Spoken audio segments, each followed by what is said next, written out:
Why does your scanner show the P0807 engine code? What does it mean? P0807 is a diagnostic trouble code for clutch position sensor A circuit low.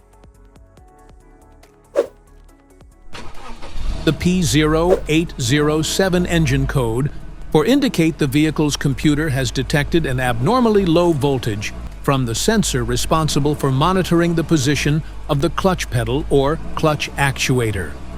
Under this circumstance, stop driving and repair your vehicle immediately.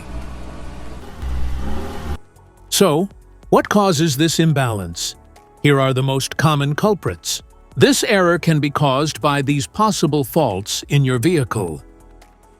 Faulty clutch position sensor. Damaged or corroded wiring. Loose or corroded connectors. Misadjusted sensor or switch. Faulty PCM or TCM. Each DTC code corresponds to a specific issue in your vehicle. This error code occurs in any OBD2-equipped vehicles, especially in those manufactured since 1996, and it is commonly found in vehicles like Chevrolet, Ford, GMC, Dodge, and Chrysler. If you want to fix this error code, let us know in the comments section. We will definitely make the video on your demand. If you like this video, don't forget to subscribe to our channel. Thanks for watching.